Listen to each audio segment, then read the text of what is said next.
All right.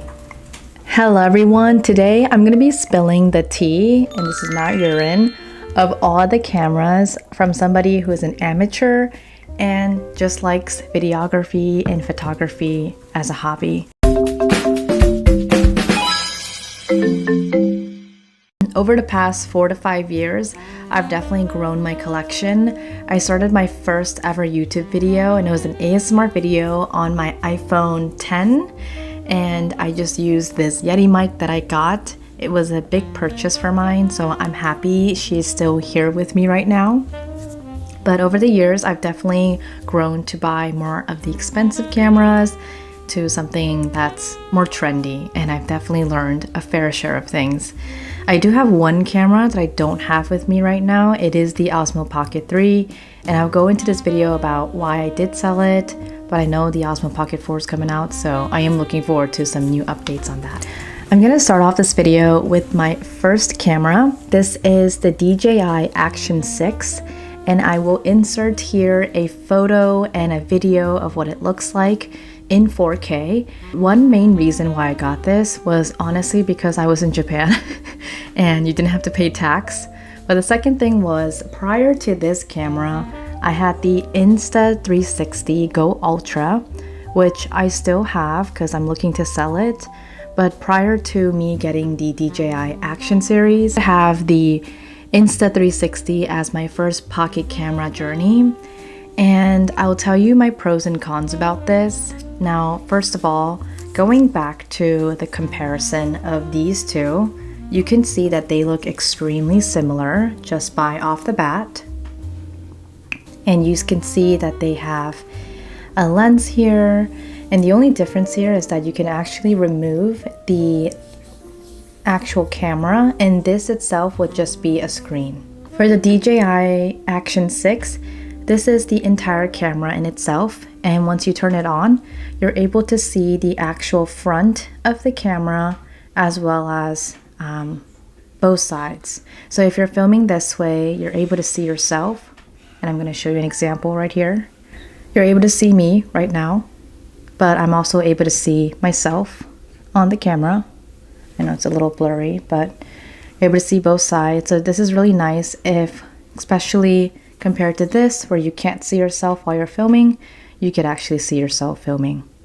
So that's one big benefit. In terms of image quality, it's similar. I really don't see a huge difference from it, especially from somebody who has filmed a lot of vlogs in a low and also bright lighting.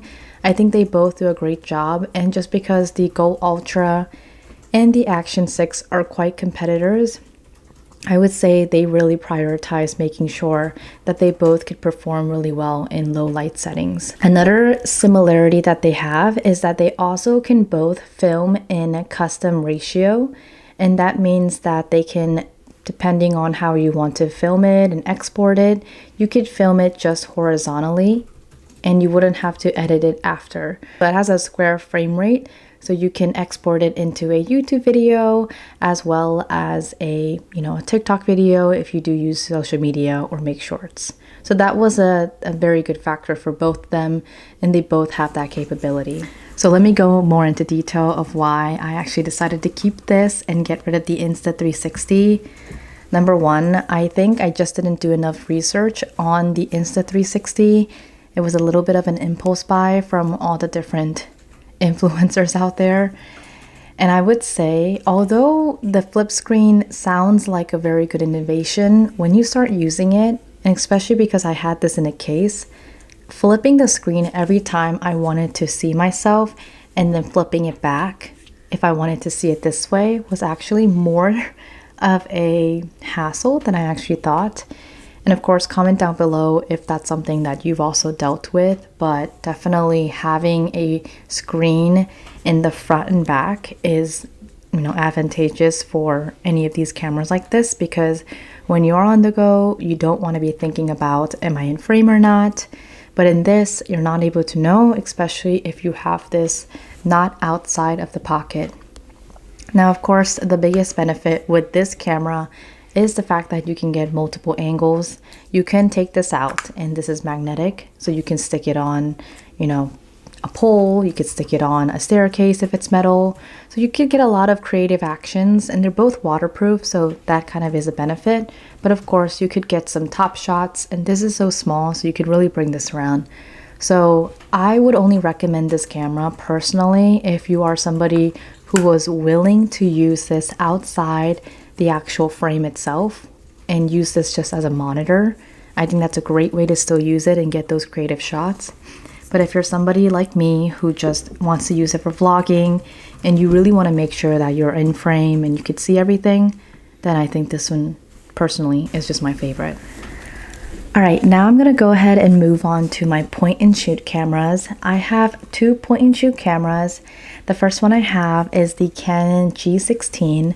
I got this from my father-in-law, and I know the G7X has so much rave in the last year, and I honestly wanted to get my hands on it for a while now. And I actually, about 4 to 5 years ago, when it was $400 or $500, I got it from Facebook Marketplace and resold it immediately because there was another camera that I wanted at the time. So I had to sacrifice one of my cameras, and it was the G7X, which honestly I kind of regret now. But I do have the G16, and personally, image quality wise, I think it performs pretty much the same. Sony 6700, which is kind of like our nice portrait camera, as well as what I use for, you know, talking headshot videos, just because it's really great with focusing, as you can see, and blurring out the background like that. A lot of these action cameras, except the Osmo Pocket, they don't have that focus feature. So when it comes to product displays, they're not the very best to use, especially if I am showing a product in front of a camera. They're more for, of course, vlogging, just because they have a fixed focus. I'll go a little bit into depth about the differences of the Canon and what I really do enjoy about the Canon. So the Canon cameras, most of them, from what I know, come with a flash. And if you're somebody who takes a lot of night photography, I personally like that. And I know that's why the Canon G7X was so popular, because those sunset photos, right? Everybody wanted to take, you know, night photos, and it's kind of like you're going out kind of camera. So I do agree, if you are somebody who likes night photography, definitely get something with flash, unless you are willing to buy a separate flash just for the Sony.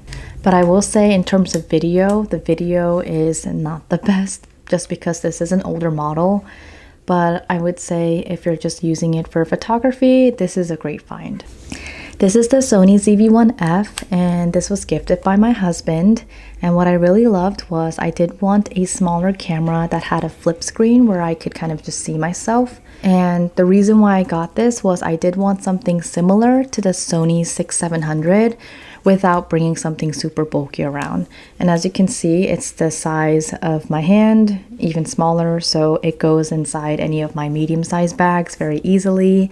I love the little cute windscreen, and I do have a case on this, but I just love how it comes in white. I don't think there's a lot of cameras in Canon that come in white, if any, so that's something very different that Sony has done. Also, this is a very budget-friendly camera, and when I say budget-friendly in the camera world, under $700-800. This is currently retailed for about $450, $550, something like that. So definitely you're not completely breaking your bank, but also this is a really great camera with a lot of functionality. The video comes out very crisp on this. The photos can improve just a little bit, but I do love the kind of airy look that the photos give. Last but not least, I made a video about this a year ago, and this is my Fujifilm Instax. And this one, to be honest, I wish I could use it more just because I ran out of film on this, but I will give you a 1-year update since that one was an unboxing, a very small, review video. But before that, I had the Fujifilm Instax Mini 9. This is pretty much sold everywhere in Walmart, Target. I think I got this from Amazon back in college because I wanted something where I could just take photos of my friends and I could have a Polaroid that comes out. But if you've already used this, the problematic thing about this is that you do not know how the photos will come out. sometimes, and usually, you know, 2 out of the 10 times the photos will come out completely black or completely white. So it's a bummer, especially because you are paying for the film and you don't want to waste anything if you know the photo's not going to come out great. Haven't seen this kind of solves all your problem. You can take a picture with this, and there is a little screen back here where you can actually review the photo prior to printing it. So that's really nice because 1, you save on film, and 2, you can apply different filters, you can delete photos. It works very similar to a digital camera, but it's like a digital camera and a Polaroid had a baby. So yes, I think price-wise it is a little bit more expensive. I would say you have to pay about $70 more dollars. But in the long run, I do feel like it's still an investment, considering that this is something that you can use when you go out. You can show your friends how the photos will come out. And another thing you can do, since it has a SD card slot, I believe, or some sort of storage in here in its own way, you can import photos in here and actually print it out from here. So it kind of works like a printer as well. Don't quote me on that, but I'm pretty sure my sister has used it for that reason. So it's really great for that as well. And last but not least, I did mention that I was going to talk about the Osmo Pocket 3. I do enjoy the Osmo Pocket 3, and I only sold it about 4 or 5 months ago. And I was quite hesitating on whether I was going to sell it or not, because that's probably where I made most of my YouTube videos.